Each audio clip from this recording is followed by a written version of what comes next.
Alô, irmãos e irmãs, Pai seja com todos nós, né? Nesse dia 1º de novembro de 2020, estamos aqui, né? Novamente, graças a Deus, fazendo as nossas meditações, nos instruindo, né? Nos aperfeiçoando e em busca das virgens prudentes, para nós imitarmos a elas, né? E podermos ser contados no meio delas. Amém, né? Graças a Deus por isso. Vamos continuar aí na nossa meditação diária, pequena. Estamos aqui no Jeremias, no capítulo 18. Já lemos aí alguns versículos, né?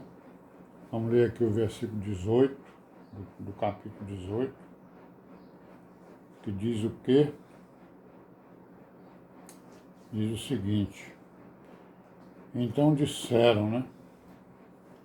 Vinde, maquinemos projetos contra Jeremias, porquanto não perecerá a lei do sacerdote, nem o conselho do sábio, nem a palavra do profeta. Vinde e firamo-lo com a língua, e não escutemos nenhuma das suas palavras. Olha aí, né? A rejeição, né? O povo rejeitando o profeta de Deus, né? O profeta que Deus mandou, mas aceitando outros, né? Profetas que eram falsos, falavam mentiras, né? Coisa desse tipo.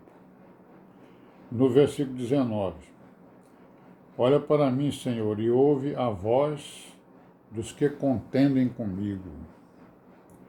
É uma petição aí do Jeremias, né? Misericórdia de mim, Senhor, me livre desses iníquos, né? E no verso 22, ainda do capítulo 19, nós vamos ver o quê?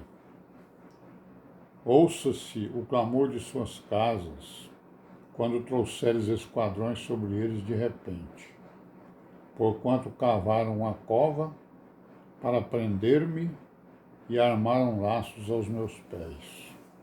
Então Jeremias, né, clamando ao Senhor, se lamentando, né, ele falando ali a verdade, corrigindo o povo, né, certo? Mas como ninguém aceita correção, né, ninguém não, né, o bruto, né, o bruto não aceita correção, e aquele povo estava todo embrutecido, né, pela sua apostasia, né, pelas suas iniquidades, pelas suas idolatrias. Eles ficaram embrutecidos, né?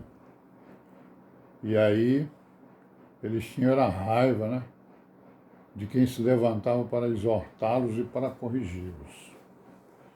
E isso não aconteceu só com os judeus, isso acontece com todo mundo, né? Em todas as gerações acontece isso, né?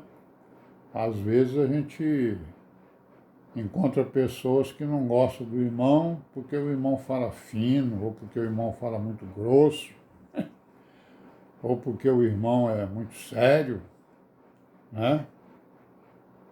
Não tem nada disso. Se o irmão está falando a verdade, está falando a palavra, nós temos que respeitá-lo. A gente não deve respeitar o irmão que está pervertendo, né, a palavra. E o Isaías não estava pervertendo, ele estava exatamente falando o que Deus mandava ele falar, né? Bom, no capítulo 19, no versículo 15, nós vamos ver aqui o seguinte: assim diz o Senhor dos Exércitos, o Deus de Israel: eis que eu trarei sobre esta cidade e sobre todas as suas cidades todo o mal que pronunciei contra ela, porquanto endureceram a sua cerviz para não ouvirem as minhas palavras. Então era só ouvir e executar, né, irmãos? era só ouvir e executar.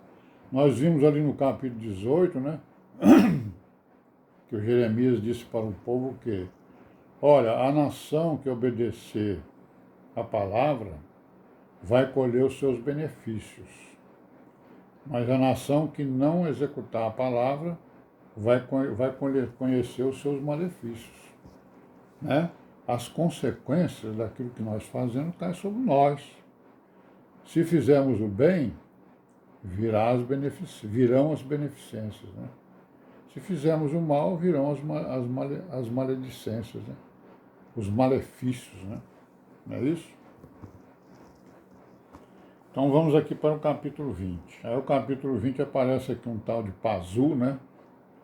Que fere Jeremias e mete-o no cepo. E o Senhor já tinha falado para Jeremias, né? Já tinha previsto para ele. Falou, ó, eles vão te meter aí numa, né? Uma prisão aí, vão te... Então nós vamos ver aqui no verso 3, né? No verso 1 está assim, ó. No capítulo 20, verso 1.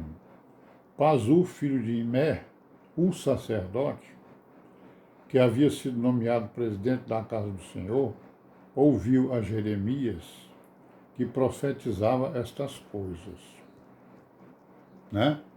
Filho do sacerdote, Pazu.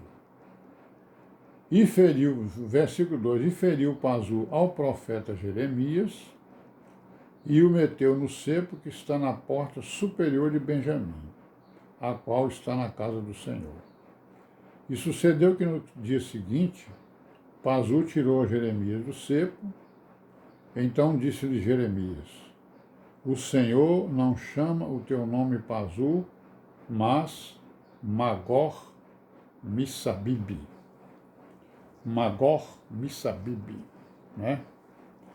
Verso 4. Porque assim diz o Senhor, eis que farei de ti um terror para ti mesmo e para todos os teus amigos. E eles cairão a espada de seus inimigos, teus olhos o verão. Todo Judá entregarei na mão do rei de Babilônia. Ele os levará presos à Babilônia e feri-los-á a espada.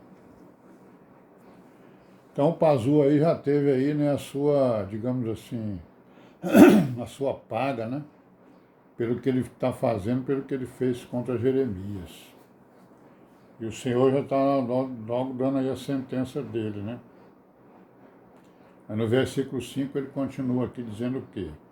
Também darei toda a fazenda dessa cidade, todo o seu trabalho e todas as suas coisas preciosas, sim, todos os tesouros do rei de Judá entregarei nas mãos dos seus inimigos, e saqueá-los-ão, tomá-los-ão e levá-los-ão à Babilônia, né? Então aí a profecia, né? Já já o rei da Babilônia vai aparecer por aí. E tu, Pazu, e todos os moradores da tua casa, versículo 6, ireis para o cativeiro, e virás a Babilônia, e ali morrerás, e ali serás sepultado, tu e todos os teus amigos, aos quais profetizaste falsamente. Então o Pazu era um falso profeta, né? E estava ali contestando o Jeremias e até usando de violência contra ele, né? E tu, Pazu, o versículo 6, né? Já lemos? Profeta falsa, é o 7. Iludiste-me, ó Senhor, e iludido fiquei. Mais forte foste do que eu e prevaleceste. Sirvo de escárnio todo dia. Cada um deles zomba de mim. Cada um deles zomba de mim. Né? Então esse Pazu aí é um falso profeta, né? Que estava ali querendo oprimir o Isaías, né? Vamos para o capítulo 21, que diz o seguinte no verso 1. A palavra que veio a Jeremias da parte do Senhor, quando o rei Zedequias lhe enviou Pazu, filho de Malquias, e a Sofonias, filho de Maazéias, o sacerdote, dizendo, né? Então Zedequias, né? Era rei, né? Lá em Judá, nessa época, mandou lá o Pazu, né? E Sofonias. Pergunta agora por nós ao Senhor, por que Nabucodonosor, rei de Babilônia, guerreia contra nós? Bem pode ser que o Senhor opere conosco, segundo todas as suas maravilhas, e o faça retirar-se de nós. Olha aí a ideia de seu Zedequias, né? Rei de Judá, não é isso? Provocando, né? Ao Deus de Israel, seu Deus. Então Jeremias lhes disse, assim direis a Zedequias, assim diz o Senhor, o Deus de Israel, eis que virarei contra vós as armas de guerra que estão nas vossas mãos, com que vós pelejais contra o rei de Babilônia e contra os caldeus, que vos tem cercado fora dos muros, e ajuntá-los-ei no meio dessa cidade. Então a resposta de Deus foi essa aí, né? Olha, sabe o que eu vou fazer? As armas que vocês usam, elas vão ser usadas contra vocês mesmo, né? Para que eu vingue, né, a apostasia que vocês cometeram. Sim, irmão, então vamos ficar por aqui hoje, né? Graças a Deus aí, Pai seja com todos nós, né? Amém. E até amanhã, se Deus quiser. Amém, né?